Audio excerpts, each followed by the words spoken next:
জিতকে নিয়ে আবার বাংলা ছবি বানাতে চান বলি পরিচালক নীরাজ।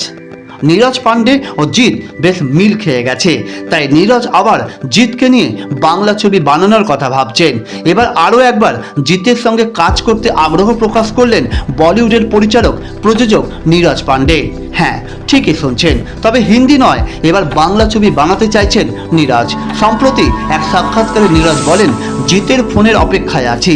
আমাদের মনে আছে চলতি বছরেরই জুনে নীরজ পান্ডের খাঁকি বেঙ্গল চ্যাপ্টার সিরিজের শুটিং করেছেন জিৎ। খোদ কলকাতার বুকে শ্যামবাজার এলাকাতেই হয়েছে শুটিং। পুলিশের ভূমিকাতে অভিনয় করেন জিৎ। সাদা শার্ট আর নীল জিন্স পরে রাস্তার উপর দিয়ে হেঁটে যেতে দেখা গিয়েছিল তাকে। সেই সময় সুপারস্টারকে দেখতে শ্যামবাজারের রাস্তায় উপচে পড়েছিল ভিড়। আবার এই দুই তারকার মিলন ঘটতে চলেছে।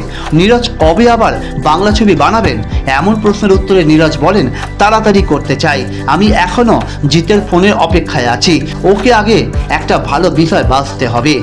আর নীরজের এই কথাতেই বেশ বোঝা যায় জিতকে নিয়ে পরবর্তী বাংলা ছবি বানাতে ইচ্ছুক তিনি। টলিউড বাংলা বক্স অফিসের ফেসবুকের পাতায় উঠে এসেছে নীরজের সেই সাক্ষাৎকারের একটি অংশ।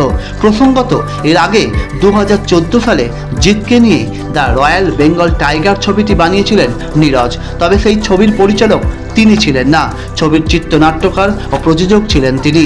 ছবিটি পরিচালনা করেছিলেন রাজেশ গঙ্গোপাধ্যায়।